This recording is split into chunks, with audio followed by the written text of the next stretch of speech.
Subscribe to Color Frames. Play of race సమీకరణాలు మారుతున్న సమయంలో కోల్కతా గర్జించింది. టాస్ ఓడినా సరే ఢిల్లీపై పైచేయి సాధించి 6వ విజయం ఖాతాలో వేసుకుంది. నిన్న సాయంత్రం ఢిల్లీ క్యాపిటల్స్తో జరిగిన మ్యాచ్లో కోల్కతా బౌలర్లు అదరగొట్టారు. సమిష్టిగా రాణించి ఢిల్లీ క్యాపిటల్స్ను తక్కువ స్కోర్కే కట్టడి చేశారు. లక్ష్య ఛేదనలో కేకేఆర్ బ్యాటర్ల ధాటికి ఢిల్లీ బౌలర్లు చేతులెత్తేశారు.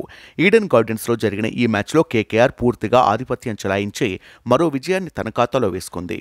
టాస్ గెలిచి మొదట బ్యాటింగ్ చేసిన ఢిల్లీ 17 పరుగుల వద్ద తొలి వికెట్ కోల్పోయింది. ఢిల్లీ ఓపెనర్ పృథ్వీ షా 7 బంతుల్లో 3 ఫోర్లతో 13 పరుగులు చేసి పెవిలియన్ బాట పట్టాడు. కొద్దిసేపటికే జాక్ ఫ్రెజర్ మెగ్గర్క్ అవుట్ కావడంతో ఢిల్లీకి కోలుకోలేని షాక్ తగిలింది. దీంతో 30 పరుగులకే ఢిల్లీ 2 వికెట్లు కోల్పోయి కష్టాల్లో పడింది. 37 పరుగుల వద్ద ఢిల్లీ 3వ వికెట్ కోల్పోయింది. 3 బంతుల్లో 6 పరుగులు చేసిన షాయ్ హోప్ అవుట్ అయ్యాడు. 37 పరుగులకే 3 వికెట్లు కోల్పోయిన ఢిల్లీని రిషబ్ పంత్, అభిషేక్ పోరెల్ ఆదుకునే ప్రయత్నం చేశారు. అయితే కేకేఆర్ బౌలర్లు విజృంభించడంతో 15 బంతుల్లో 18 పరుగులు చేసిన అభిషేక్ పోరెల్ పెవిలియన్కు చేరాడు. రిషబ్ పంత్ 27 పరుగులకే చాపు చుట్టేయడంతో ఢిల్లీ 93 పరుగులకే 5 వికెట్లు కోల్పోయింది. ఆ తర్వాత స్టబ్స్, అక్షర్ పటేల్ కూడా అవుట్ అయ్యారు. అయితే కుల్దీప్ యాదవ్ అద్భుత ప్రదర్శనతో ఢిల్లీని కాపాడే ప్రయత్నం చేశాడు. 26 బంతుల్లో 5 ఫోర్లు 1 సిక్స్తో 34 పరుగులు చేసి కేకేఆర్ బౌలర్లను ఆశ్చర్యపరిచాడు.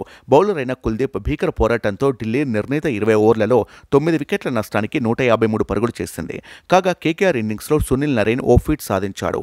ఐపీఎల్లో ఒకే వేదికపై అత్యధిక వికెట్లు తీసిన బౌలర్గా నిలిచాడు. ఈడెన్ గార్డెన్స్లో సునీల్ మొత్తం 69 వికెట్లు పడగొట్టాడు. ఈ క్రమంలో లసిత్ మలింగను అధిగమించాడు.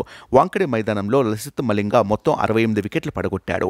ఇక 153 పరుగుల భారీ లక్ష్యాన్ని మరో 21 బంతులు మిగిలి ఉండగానే 3 వికెట్లు కోల్పోయి కోల్కతా టార్గెట్ను ఛేదించింది.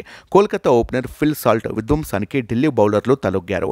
33 బంతుల్లో 7 ఫోర్లు 5 సిక్సర్లతో 68 పరుగులతో ఢిల్లీ బౌలర్లను ముప్పు తిప్పలు పెట్టాడు. నిజానికి ఈ ఐపీఎల్ వేలంలో ఫిల్ సాల్ట్ను ఏ ఫ్రాంచైజీ కూడా వేలం వేయలేదు. వ్యక్తిగత కారణాల వల్ల జాసన్ రాయ్ తన పేరును ఉపసంహరించుకున్నాడు.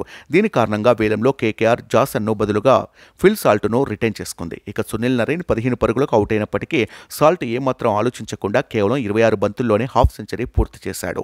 అయితే 9వ ఓవర్లో అక్షర్ బౌలింగ్తో సాల్ట్ అవుట్ అయ్యాడు. సాల్ట్కు ఈ సీజన్లో ఇది 4వ హాఫ్ సెంచరీ. ఇక భారీ ఆశలు పెట్టుకున్న రింకు సింగ్ 11 పరుగులకే వెనుతిరిగినప్పటికీ చివరిలో కెప్టెన్ శ్రేయాస్ అయ్యర్ పని పూర్తి చేశాడు.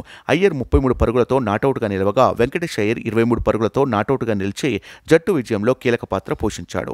ఢిల్లీపై విజయం సాధించి కేకేఆర్ ఈ సీజన్లో ఇప్పటి వరకు 9 మ్యాచ్ల్లో 6 గెలిచి 12 పాయింట్లతో కేకేఆర్ 2వ స్థానంలో నిలవగా ఢిల్లీ క్యాపిటల్స్ 11 మ్యాచ్ల్లో 6 ఓడి 5 గెలిచింది.